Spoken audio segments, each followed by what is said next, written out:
d'abord, il faut les féliciter dans la mesure où le reboisement est une affaire de tous, comme le dit le code forestier. Tout un chacun doit s'y mettre et je pense qu'ils ont pris l'initiative de venir nous demander l'accompagnement pour pouvoir faire cette journée. Ce que je félicite et je recommande à tout jeune de ce pays parce que comme j'ai l'habitude de le dire, le pays et le monde dans lequel on veut vivre demain, c'est aujourd'hui qu'on commence à le construire. Si on veut vivre dans un environnement sain, il faut qu'on puisse construire cet environnement à ce que ça soit sain. Et les arbres, il n'y a pas mieux pour le faire.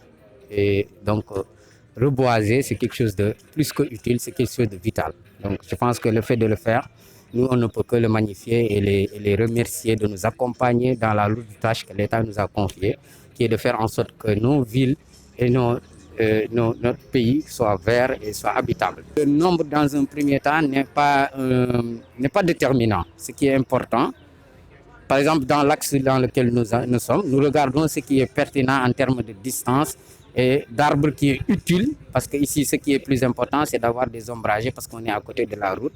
Voilà, donc le plus important, c'est de faire en sorte qu'il y ait assez d'arbres pour qu'on n'ait plus le soleil ici. Donc voilà, donc sur cet axe, nous avons fait 50 arbres. Et si ça demande qu'on en fasse dans d'autres axes, nous le ferons, Inch'Allah. La Casamance, dans sa globalité, a la même conformation écologique. Donc pratiquement les mêmes conditions qui sont par-ci, par-là. Mais tout dépend également de l'engagement. Si vous parlez des villes, cela dépend de l'engagement des populations dans la ville.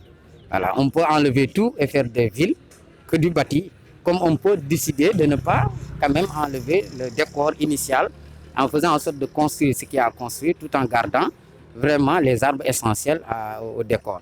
Donc tout dépend maintenant de quel engagement. Là où également on a du vide, c'est aux populations de s'engager à ce qu'il y ait des arbres. Donc l'utilité des arbres ne se discute plus. Ne serait-ce que pour faire de l'ombre et y s'asseoir, pour moi c'est déjà. Et de manière générale, dans l'environnement global, ce qu'on ne peut pas voir, les arbres sont en train de le régler pour nous. Voilà, donc notamment tout ce qui est en matière de santé de la respiration, c'est les arbres pratiquement qui font le grand du travail en faisant en sorte de purifier notre air. Donc le milieu, que ce soit en Casamance, que ce soit à Dakar, à Saint-Louis, on doit tous se battre pour que nos villes soient beaucoup plus vertes. Il faut commencer d'abord par vraiment saluer et remercier les autorités qui ont bien voulu nous accompagner par rapport à l'organisation de cette journée. Le préfet, la commune, c'est-à-dire la mairie, et aussi remercier le commandant du service des eaux et forêts qui est bien ici, présent, pour vraiment nous accompagner. Nous étions le secteur qui est là aujourd'hui pour nous accompagner parce que c'est eux qui sont les techniciens de la situation. Donc nous les remercions. Il faut dire véritablement que aujourd'hui l'idée est venue de la présidente et il faut vraiment la remercier également parce que je vois qu'elle est vraiment engagée par rapport à la situation ainsi que toute l'équipe de la section féminine. Vraiment l'idée est venue d'eux pour dire qu'ils vont essayer de faire un acte citoyen pour participer et faire la promotion des forêts urbaines. Parce que nous constatons aujourd'hui à Kolda quand même, il faut le dire, il y a de nouvelles routes qui sont construites, mais malheureusement il n'y a pas d'ombre tout au long des routes.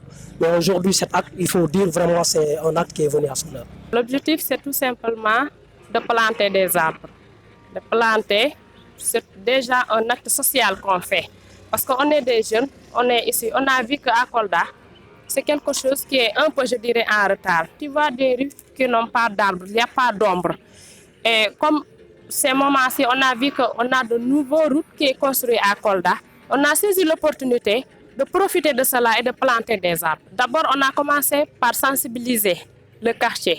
On a fait une visite de courtoisie et d'aller de maison en maison pour sensibiliser les propriétés qu'on doit faire un reboisement ici. Mais dans chaque porte, il y aura un arbre. Et que ces gens-là doivent nous aider pour le suivi.